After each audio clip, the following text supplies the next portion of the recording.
Shalom, jemaat Geok Kim Tong yang terkasih di dalam Tuhan Yesus Kristus, dimanapun saat ini sedang berada. Saya berharap semua dalam keadaan baik dan sehat, senantiasa berada di dalam anugerah dan pemeliharaan Tuhan.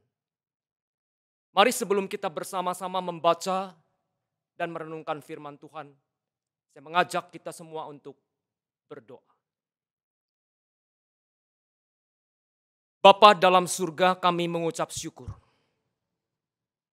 Kalau kami ada sampai saat ini, itu adalah anugerah dan cinta kasih Tuhan. Kami bersyukur buat pemeliharaan Tuhan, buat kesetiaan Tuhan, buat segala berkat rahmat yang Tuhan curahkan senantiasa dalam kehidupan setiap kami. Sampai pada saat ini kami masih boleh menikmati kehidupan bersama dengan Tuhan. Tuhan, siapkanlah hati dan pikiran kami, supaya saat ini kami boleh mendengarkan sabda dan firman Tuhan kembali. Tuhan, berikanlah kami hati seorang murid yang dengar-dengaran akan firman Tuhan. Dan berikan kami juga hati seorang hamba. Hamba yang taat dan setia untuk melakukan setiap firman Tuhan. Bersabdalah dan berbicaralah kepada setiap kami ya Tuhan. Sebab kami siap mendengarkan firman-Mu.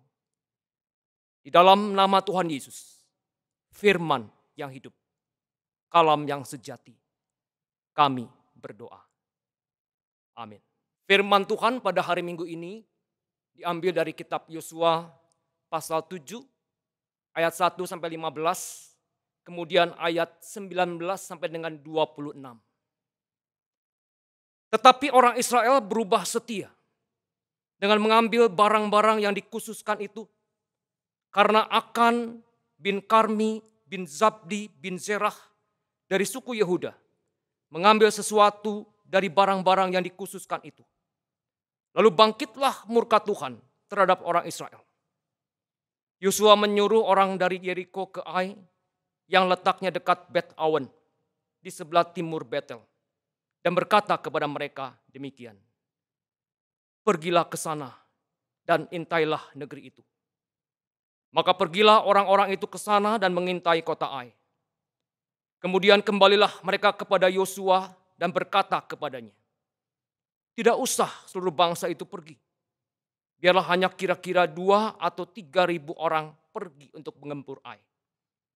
Janganlah kau susahkan seluruh bangsa itu dengan berjalan ke sana, sebab orang-orang di sana sedikit saja. Maka berangkatlah kira-kira 3.000 orang dari bangsa itu ke sana. Tetapi mereka melarikan diri di depan orang-orang Ai. Sebab orang-orang Ai menewaskan kira-kira 36 orang dari mereka. Orang-orang Israel itu dikejar dari depan pintu gerbang kota itu sampai ke Syebarim dan dipukul kalah di lereng. Lalu tawarlah hati bangsa itu amat sangat. Yosua pun mengoyakkan jubahnya dan sujudlah ia dengan mukanya sampai ke tanah di depan tabut Tuhan hingga petang bersama dengan para tua-tua orang Israel sambil menaburkan debu di atas kepalanya. Dan berkatalah Yosua, Tuhanku Allah, mengapa engkau menyuruh bangsa ini menyeberangi sungai Yordan, supaya kami diserahkan kepada orang Amori untuk dibinasakan? Lebih baik kalau kami putuskan tadinya untuk tinggal di seberang sungai Yordan itu.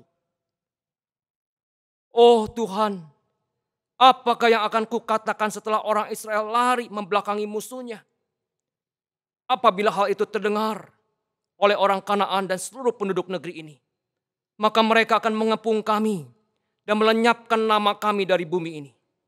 Dan apakah yang akan kau lakukan untuk memulihkan namamu yang besar itu? Lalu berfirmanlah Tuhan kepada Yosua, bangunlah, mengapa engkau sujud demikian?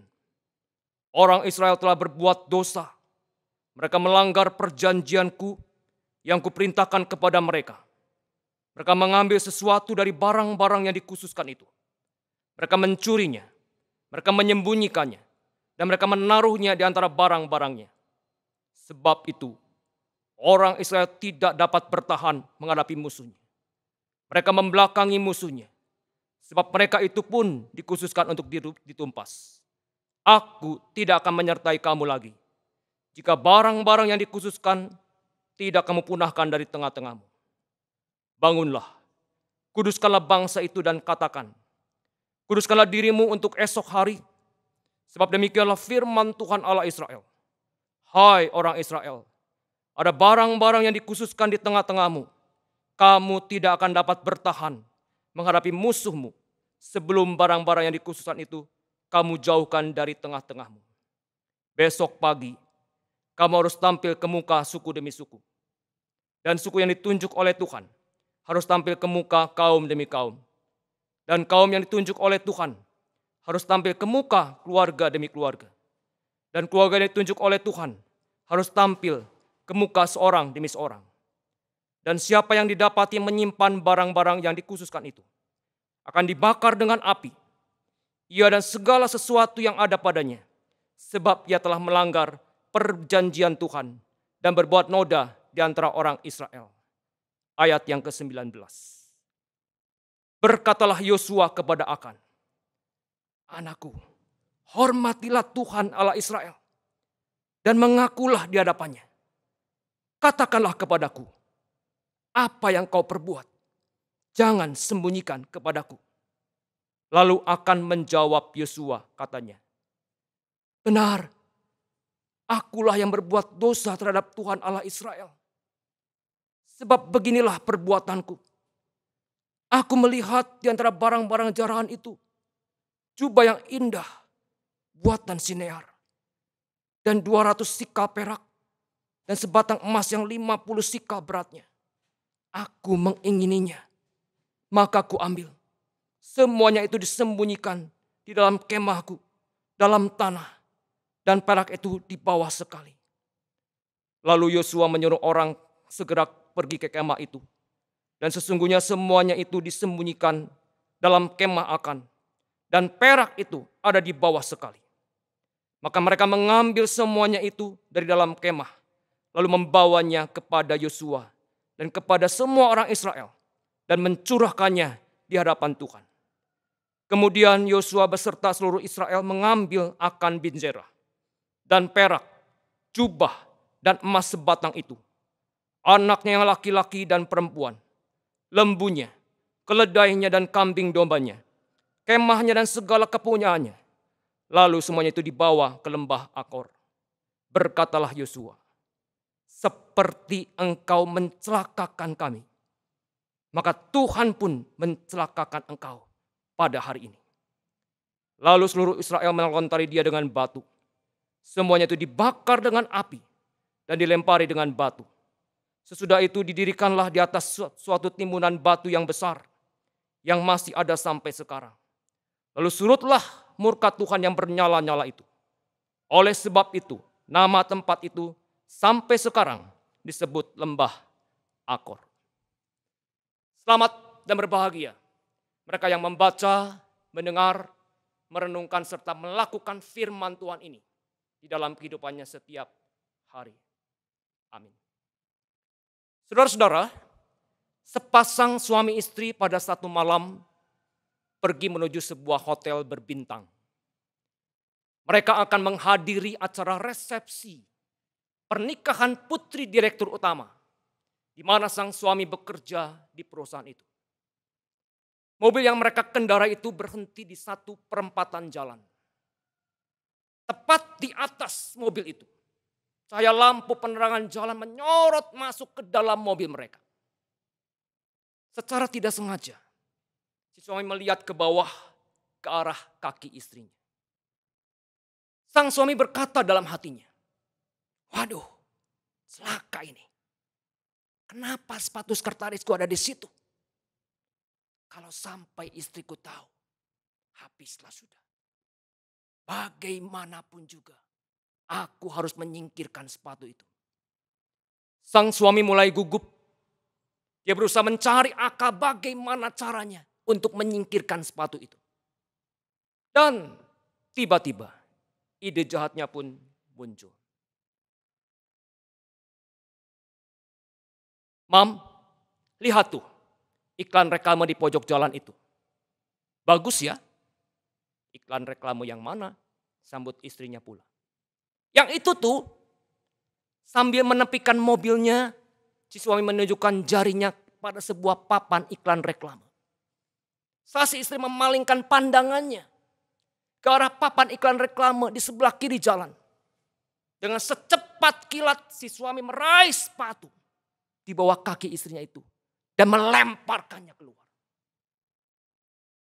Aman sudah, katanya dalam hati.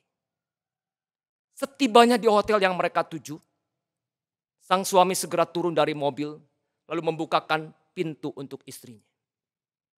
Ditunggunya beberapa saat. Si istri belum turun juga dari mobil. Sampai beberapa menit kemudian, akhirnya si suami berkata, "Mam, kenapa belum turun? Ayo, kita sudah sampai. Mari kita masuk." "Ya, sebentar Pap. Kok Mami jadi bingung ya?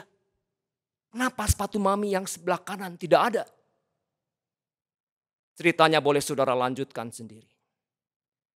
Saudara-saudara yang terkasih di dalam Tuhan Yesus Kristus, dosa itu telah menyebabkan manusia gelisah, curiga, tidak bisa jujur, bahkan dengan dirinya sendiri. Impact dosa itu sangat dahsyat dan luar biasa.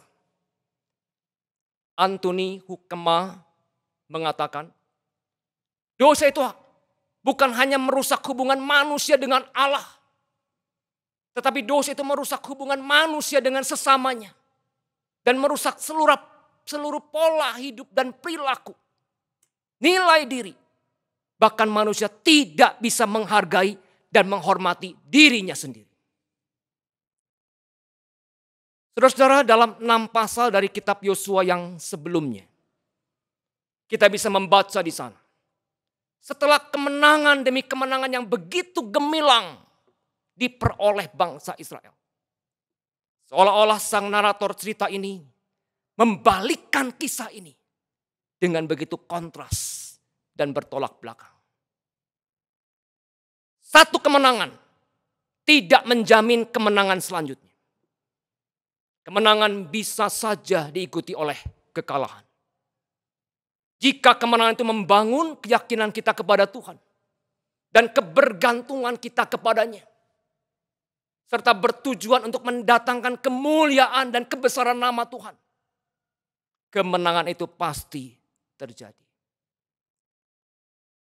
Saudara-saudara, dalam kitab Yosua pasal 7 ini menceritakan peristiwa yang sangat memalukan dan sekaligus menggetirkan. Jarak antara satu kemenangan yang besar dengan sebuah kekalahan yang menggenaskan hanyalah dalam hitungan satu langkah saja. Di dalam realitas hidup ini, seringkali kita bisa mengalami kemenangan demi kemenangan yang terus-menerus datang. Yang pastinya membuat kita bahagia. Tetapi terkadang kita bisa jatuh terpuruk di dalam kegagalan dan keputusasaan. Mungkin pada satu saat kita bisa menjadi seperti Elia yang berdiri tegak bagaikan seorang pahlawan di puncak Gunung Karmel. Tetapi pada saat berikutnya Elia bersembunyi di dalam gua karena diselimuti oleh perasaan ketakutan dan kekhawatiran akan hidupnya. Ironis sekali bukan? Inilah realita kehidupan. Saudara-saudara yang terkasih di dalam Tuhan Yesus, dari bagian ayat-ayat ini, mungkin kita bisa menyimpulkan bahwa faktor penyebab dari kegagalan bangsa Israel itu adalah karena mereka kurang berdoa atau gagal mengambil waktu menyendiri bersama dengan Tuhan untuk mencari petunjuk. Karena mereka bersandar pada hikmat manusia. Ketika Yosua mendengarkan saran dari para pengintai, setelah mereka kembali dari pengintaian kota Ai, Karena mereka bersandar pada pengalaman kemenangan mereka yang sebelumnya. Bukan kepada Tuhan. Karena mereka terlalu yakin dengan kemampuan mereka. Sehingga mereka menjadi takabur. Mereka berpikir bisa dengan mudah mengalahkan kota Ai yang kecil. Dibandingkan kota Yeriko yang besar. Saudara-saudara, yang pertama mari kita melihat dari Yosua 7 ayat yang pertama. Tetapi orang Israel berubah setia. Manusia yang tadinya setia karena dosa jadi berubah setia. Umat Tuhan yang tadinya setia karena dosa jadi berubah setia. Ini adalah sesuatu yang fatal di dalam kehidupan seorang anak Tuhan. Jikalau kita sampai jatuh dalam dosa ketidaksetiaan ini. Allah itu adalah Allah yang setia. Dalam bahasa Ibrani kata setia itu menggunakan kata hesed. Yang artinya ini adalah sifat dan karakter Allah yang tidak bisa disejajarkan dan tidak bisa dibandingkan dengan apapun juga. Kesetiaan Tuhan itu tidak lekang oleh panasnya matahari dan tidak lapuk oleh turunnya hujan. Teruji, ya dan pasti. Itulah sifat kesetiaan Tuhan yang kekal adanya. Dan Allah yang setia itu, Ia juga menuntut umatnya untuk setia. Saudara-saudara, kata berubah setia. Dalam bahasa Ibrani artinya bertindak di bawah tangan atau berbuat kecurangan. Kata ini digunakan untuk menggambarkan ketidaksetiaan dalam perkawinan. Di mana salah satu pasangan itu mengingkari janji kesetiaan yang telah mereka buat. Ikatan dalam perjanjian pernikahan adalah kesetiaan. Ketika calon suami dan istri saling mengucapkan janji. Masih ingatkah saudara? Apa yang saudara ucapkan? Di depan altar Tuhan. Di hadapan pendeta dan jemaat Tuhan. Mungkin itu sudah belasan atau puluhan tahun yang lalu. Bukankah yang kita ucapkan adalah di hadapan Tuhan dan jemaatnya, aku mengambil engkau sebagai istriku, sebagai suamiku yang sah dan satu-satunya. Aku berjanji akan setia mengasihimu dan melayanimu, baik dalam keadaan sehat atau sakit, baik dalam suka atau duka, baik dalam kelimpahan atau kekurangan, sampai maut memisahkan kita. Saudara-saudara, apa yang kita ucapkan tadi adalah sebuah janji kesetiaan.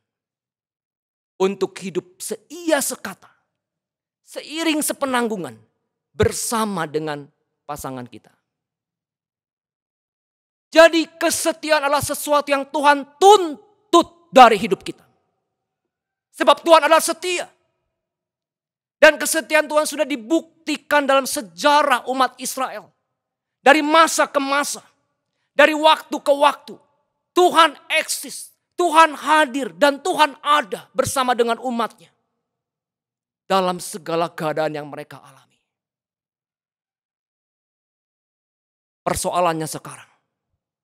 Karena satu orang dari bangsa Israel yang telah berubah setia. Akan bin Karmi bin Zabdi bin Serah dari suku Yehuda. Yang telah mencuri barang yang dikhususkan itu.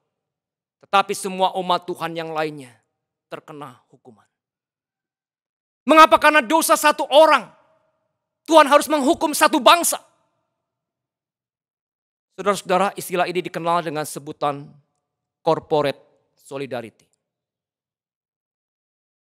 Apa yang dilakukan oleh satu orang mempengaruhi kelompok yang diwakilinya.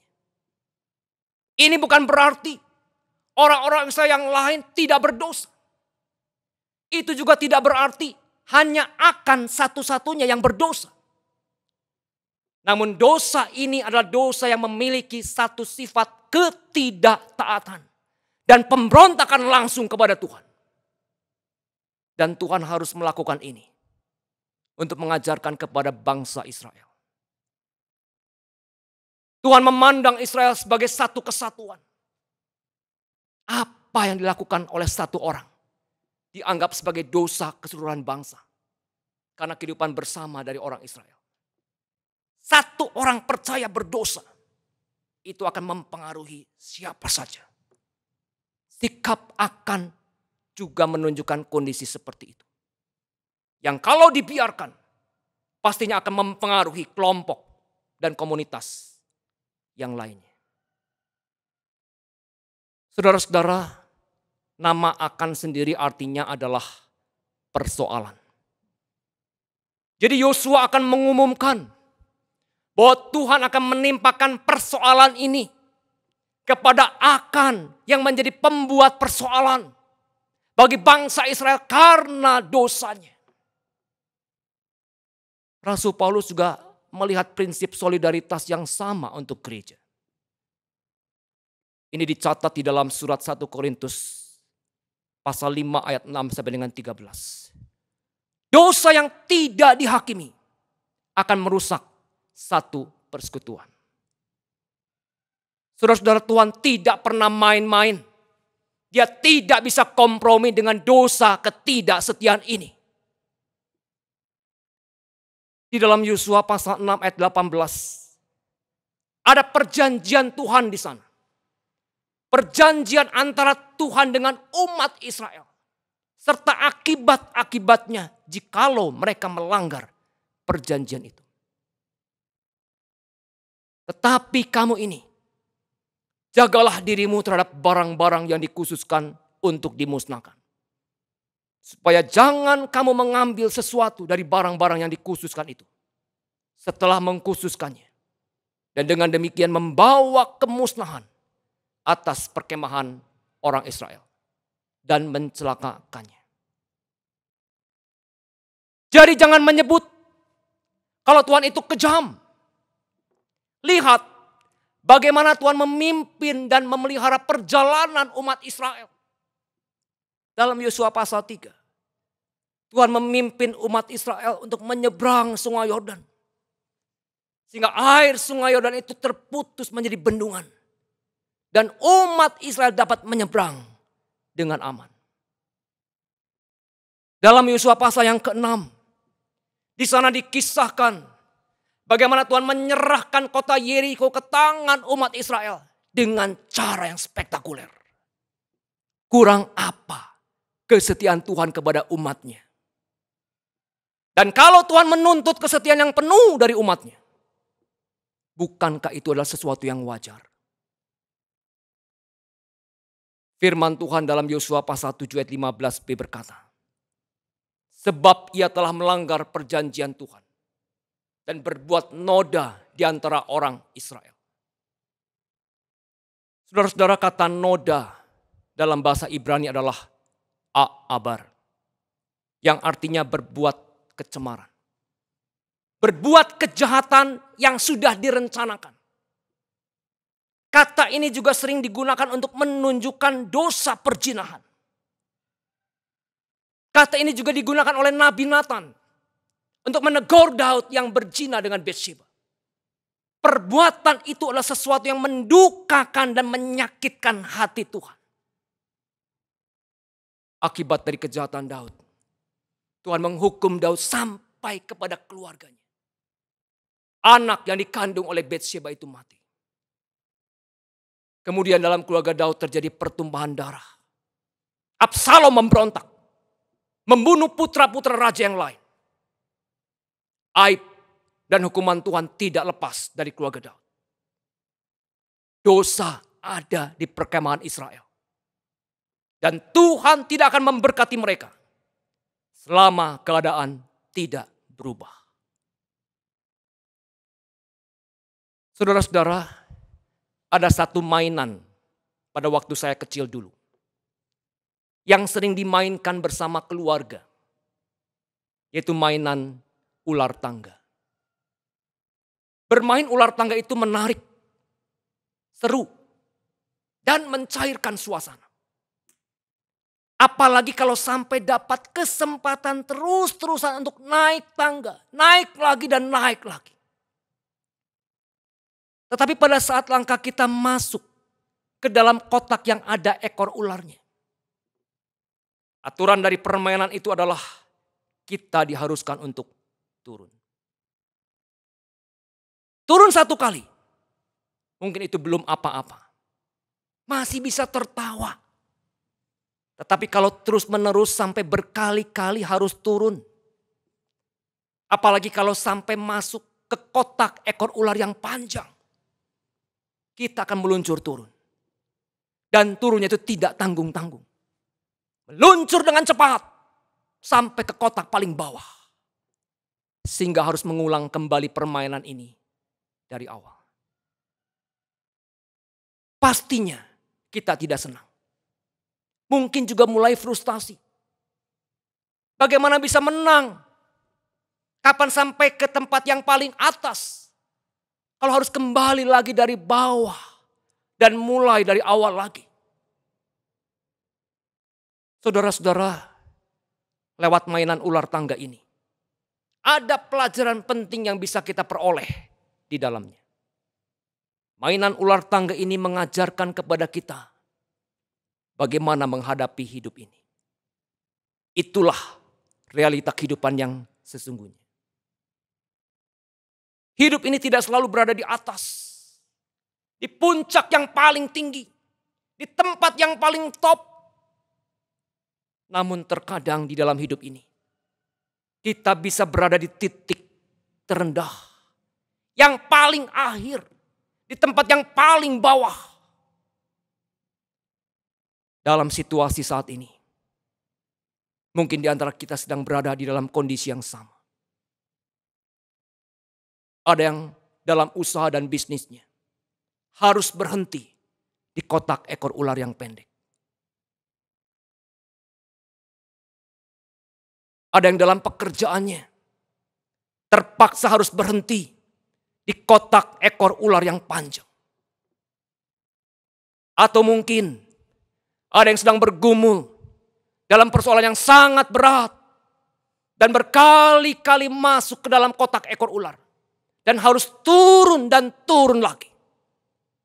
Seakan-akan jatuh terhempas ke tempat yang paling bawah dan yang paling rendah. Sepertinya kesulitan dan tantangan hidup itu terus-menerus datang beruntun dan tidak ada habis-habisnya. Bagaimana perasaan hati saudara saat mengalami semua ini? Seakan-akan saudara tidak bisa lagi merasakan kesetiaan Tuhan di dalam hidup ini. Seolah-olah Tuhan itu absen dalam hidup saudara. Bagaimana kita bisa kuat dalam menghadapi masa-masa yang sulit ini? Saudara-saudara, firman Tuhan dalam kitab Mazmur 27 ayat 13 dan 14 berkata, sesungguhnya aku percaya akan melihat kebaikan Tuhan di negeri orang-orang hidup. Nantikanlah Tuhan dan kuatkanlah dan teguhkanlah hatimu. Ya, nantikanlah Tuhan. Saudara-saudara, kuncinya adalah percaya kepada Tuhan yang penuh dengan kesetiaan itu. Dan sabar menantikan jawaban dan pertolongan Tuhan. Tidak ada persoalan yang terlalu besar. Dan tidak ada pergumulan yang terlalu berat. Yang tidak pernah Yesus jalani. Tidak ada perkara yang terlalu sukar. Dan tidak ada masalah yang terlalu rumit. Di dalam perjalanan hidup ini. Yang belum Yesus tempuh.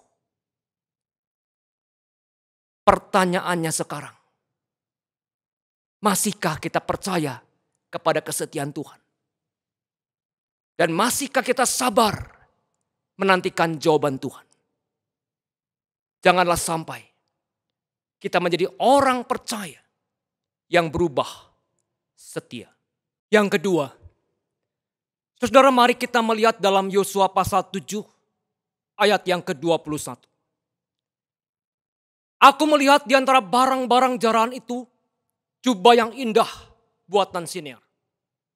Dan 200 sikal perak dan sebatang emas yang 50 sikal beratnya. Aku mengingininya, maka ku ambil. Saudara-saudara, keinginan itu dosa atau bukan? Ingin makan, cari kuliner yang enak-enak. Ingin shopping, ingin traveling, ingin ganti HP, dan sebagainya. Tentunya masih banyak keinginan-keinginan yang lain di dalam diri kita. Saudara-saudara, keinginan itu bukan dosa. Keinginan itu adalah sebuah rasa, sebuah hasrat yang Tuhan berikan kepada kita. Dan itu baik adanya.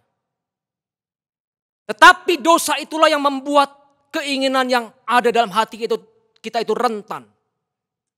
Dan mudah untuk dijadikan tunggangan oleh si iblis serta untuk menjatuhkan kita. Bahkan iblis itu terus menerus berupaya untuk menjauhkan kita dari Tuhan. Setiap orang boleh memiliki keinginan. Tetapi hati-hati. Mengapa, saudara-saudara? Sebab keinginan yang kuat pasti ada tujuan.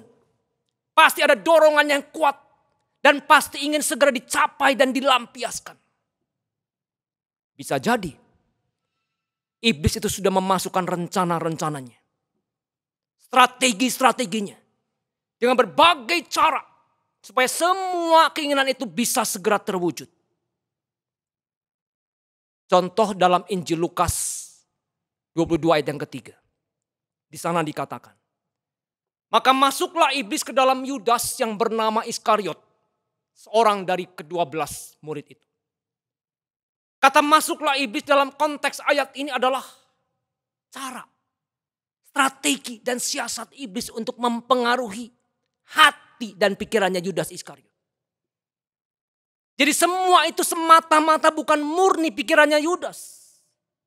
Tetapi memang iblis yang sudah menguasai dan mempengaruhi hati dan pikiran Yudas. Di dalam Injil Yohanes pasal 13 ayat yang kedua. Di sana dikatakan dengan lebih jelas lagi. Dan iblis telah membisikkan rencana dalam hati Yudas Iskariot untuk mengkhianati dia. Iblis itu sudah mempengaruhi dan sudah menguasai jalan pikirannya Yudas. Kemudian menggiringnya supaya Yudas mengkhianati Yesus. Saudara, kasus yang sama juga dialami oleh Petrus. Ketika Tuhan Yesus menghardik Petrus. Enyalah iblis. Sebab engkau bukan memikirkan apa yang dipikirkan oleh Allah. Melainkan apa yang dipikirkan oleh manusia. Saudara-saudara. Di sini Tuhan Yesus dengan terang-terangan. Berkata kepada Petrus seperti itu. Karena Tuhan Yesus tahu pikirannya Petrus saat itu telah dikuasai oleh iblis. Dalam surat 1 Yohanes pasal 2 ayat 16 dan 17 dikatakan. Sebab semua yang ada di dalam dunia, yaitu keinginan daging dan keinginan mata, serta keangkuhan hidup, bukanlah berasal dari Bapa, melainkan dari dunia. Dan dunia sedang lenyap dengan keinginannya. Tetapi orang yang melakukan kehendak Allah tetap hidup selama-lamanya. Akan hidupnya dikuasai oleh ketiga keinginan ini. Yaitu keinginan daging, keinginan mata, dan keangkuhan hidup. Keinginan karena dosa itu tidak pernah diam. Dan tidak pernah berhenti. Dosa keinginan itu tidak pasif, melainkan aktif. Dosa itu gencar, merajalela, menguasai, mengontrol emosi dan kehendak kita. Sampai tujuannya tercapai. Saudara-saudara, dari kasus-kasus di atas tadi. Kita harus belajar untuk berhati-hati dengan segala keinginan yang muncul. Sebuah peperangan rohani dalam hidup kita. Itu dimulai dengan adanya keinginan. Sebab itu kita harus dapat memeriksa dengan benar dan teliti di bawah terang firman Tuhan. Apakah keinginan yang muncul itu wajar, normal, sesuai dengan kehendak Tuhan? Intensitas dosa itu luar biasa, berpotensi untuk terus-menerus meningkat. Contoh, Daud setelah berzina dengan Batsheba, kemudian Daud merencanakan lagi perbuatan jahat lainnya untuk menutupi dosanya, yaitu membunuh Uria, suami Batsheba. Dengan cara yang licik, penuh tipu muslihat, Daud melakukan semua itu. Tetapi firman Tuhan berkata dalam 2 Samuel 11 ayat 27b. Tetapi hal yang telah dilakukan Daud itu adalah jahat di mata Tuhan.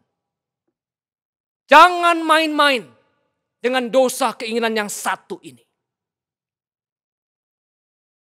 Saudara-saudara, ada satu hal yang ditakutkan oleh setiap pengemudi, oleh setiap pengendara mobil, yaitu blind spot atau titik buta. Blind spot atau titik buta adalah area visibilitas atau bidang pandang yang tidak terlihat oleh pengendara karena beberapa faktor.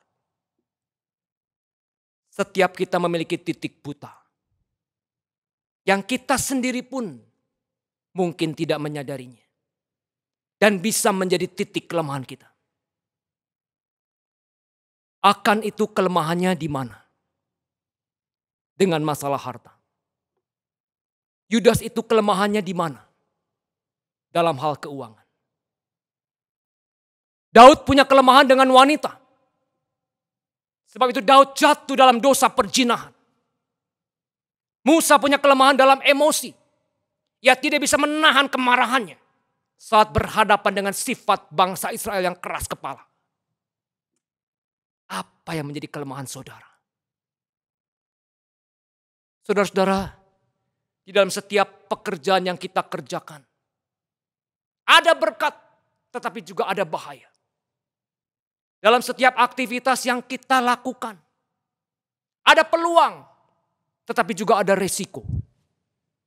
Kalau saudara diperhadapkan dengan ada berkat di depan mata saudara, tetapi itu salah, apakah saudara akan jalan terus? Hati-hati dengan segala keinginan yang muncul dalam hidup ini. Saudara-saudara yang terkasih di dalam Tuhan Yesus, kitab Yosua pasal 7 menjadi sebuah pelajaran penting bagi kita. Tuhan tidak hanya menampilkan yang baik-baik saja dalam kisah di Alkitab, tetapi ia juga menunjukkan sisi kemanusiaan, sisi keberdosaan, dan sisi kelemahan dari setiap tokoh Alkitab. Bukan karena itu adalah kenyataan, tetapi juga bertujuan untuk memberi kita pelajaran.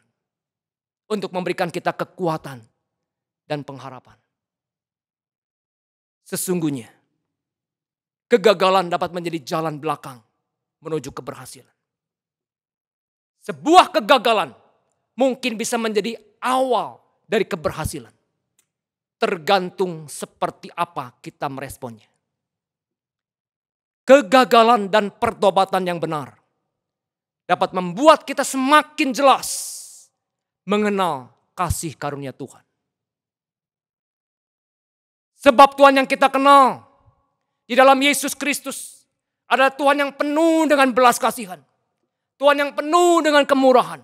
Tuhan yang penuh dengan kasih karunia. Saudara-saudara, hidup setiap kita tidak lebih baik dari Akan. Hidup setiap kita tidak lebih baik dari Daud. Hidup setiap kita tidak lebih baik dari Yudas. Sebab kita semua rentan dan rapuh di dalam natur keberdosaan kita. Tetapi Tuhan telah memberikan kepada kita kesempatan demi kesempatan. Tuhan telah memberikan anugerahnya di dalam Tuhan Yesus Kristus yang mati di atas kayu salib. Untuk menebus hidup saudara dan saya. Supaya hidup saudara dan saya dapat menjadi semakin baik. Dapat menjadi semakin indah dari waktu ke waktu. Anugerahnya itu pasti cukup buat saudara dan saya dalam melewati hari-hari dan masa-masa di depan kita yang tidak pernah kita tahu. Saudara-saudara, marilah kita jalani kehidupan ini dengan optimis. Dengan kemenangan demi kemenangan bersama dengan Tuhan. Yang penuh dengan anugerah. Yang penuh dengan kesetiaan itu. Dengan hidup kudus, hidup benar, dan setia. Amin.